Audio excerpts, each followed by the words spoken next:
नमस्ते सबैलाई। आज चाहिँ हामी बाहिर जाँदैछौँ। टिकटकमा चाहिँ एकदम धेरै देखिरहेको फ्रेस हलाल मार्टको बारेमा चाहिँ धेरै नै देखिरहेको थियो। त्यही भएर हामी पनि आज जाउँ न त भनेर चाहिँ यहाँ आएको छौँ।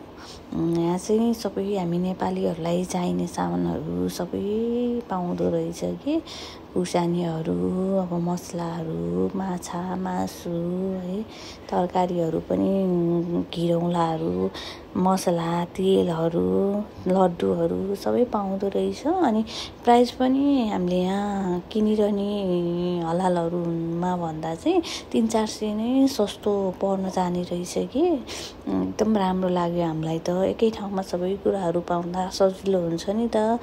हामी बसेको ठाउँदेखि चाहिँ 1 घन्टा नै लाग्यो गाडीमा। यो ठाउँ चाहिँ साइतामाको मिसातो भन्ने ठाउँमा चाहिँ रहेछ। यो हलाल चाहिँ बोङ्गो बजार भन्दो रहेछ।